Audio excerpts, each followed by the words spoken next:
Hi everyone, here's what's bothering me today. I should talk about more good news things on this channel, so we're going to do that a little bit today. So, something that I loved from this year was just the wild and crazy conservative MP Derek Sloan getting absolutely crushed in the conservative leadership debates and also in the leadership race. That man, I mean, he'd be perfect in the Republican Party right now, but for Canadian standards, the man's definitely a little out there, which is why it was so satisfying to see him utterly crushed and be rejected very handily by the majority of Canada's conservatives. On that, I'll show appreciation for conservatives when and where possible. This is one of those instances, and that makes me very happy. What also makes me happy is that Derek Sloan has also kind of become a living parody, where the Beaverton, Canada's official satire site, released a article a while ago talking about how the conservatives, if given the chance, would blame the liberals for their own anti-vaxxer movement. And then that article became real life just a little while ago, with Derek Sloan blatantly spreading anti-vaxxer propaganda and falsehoods. And there's the conservative leader, Erin O'Toole, saying, well, it really is Justin Trudeau's fault, because by showing a lack of leadership and clarity and not answering questions, he's allowing things like this to happen. And it's just, wow, our version of the Onion became real. Thank you, Derek Sloan and Erin O'Toole. Like, that's just mwah. I could not have asked for anything more delightfully hilarious and absurd to come into real life in the political sphere. So thank you for that.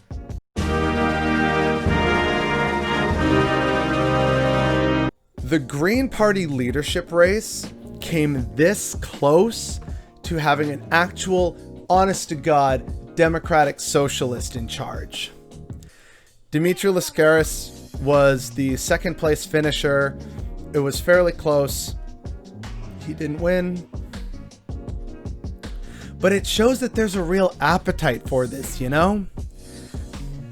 Just hearing him in some of the debates and his policy positions, seeing real leftist, progressive stuff was so refreshing. It was so refreshing that a lot of people actually joined the Green Party for the first time in their lives to vote in the election, because that was an idea that they believed in. But unfortunately, he didn't win.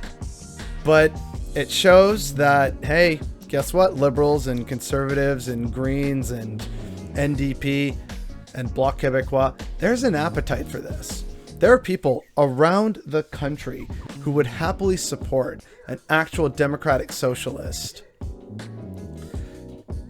We just need to keep pressing on this and keep pushing the message, because it nearly worked. Canada nearly had a federal party in Parliament with sitting members have a honest-to-God democratic socialist leader.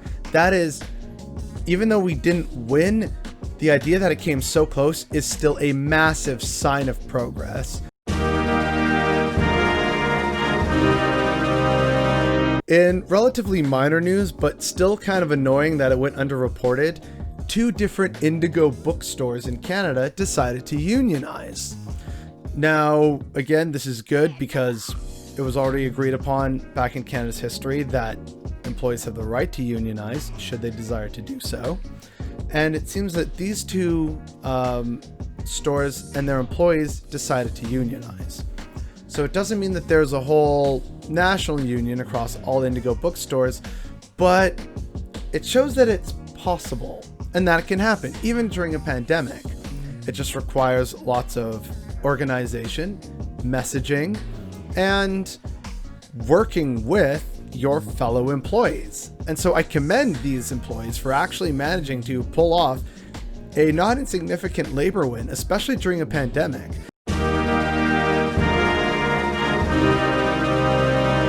So we're going to talk about Wexit a little bit because it's hilarious. And one of the main leaders is just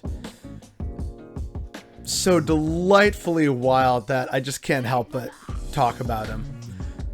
So I can't remember his name, but one of the original leaders of the Wexit movement and the Wexit party, his whole thing was to have Alberta and possibly even the western provinces of Alberta, Saskatchewan, Manitoba, and maybe even BC all separate and form the Republic of Western Canada. That's why it's a Western exit, a Wexit, if you will. And I mean, the dude's already unhinged. Like there's an interview with him that's circulating the internet that shows he's not, I don't want to say not fully there in the head, but he's very angry about a lot of things, but kind of misrepresents what causes those and is very much sipping on the old right-wing Kool-Aid, as it were. But here's where the story gets hilarious. This man just was not a good fit with his own Wexit supporters and started sowing so much discord, and people thought he himself was a little too out there that they pretty much forced him out. And so he decided to start a new, different Alberta separatist and independence party that advocated for Alberta to become the 51st state of the United States. So yeah, that's his consistent messaging. He doesn't really care about Alberta's success, its future, or independence and viability as an independent nation or province. He just wants to stick it to Ottawa. He just wants oil to flow because he doesn't see the writing on the wall. And the fact that there's now 2 Alberta independence parties because of this clown is not what's bothering me today. It's making me very happy. But the fact that we don't talk about this and use this to rightfully mock and deride the Wexit movement is definitely what's bothering me today.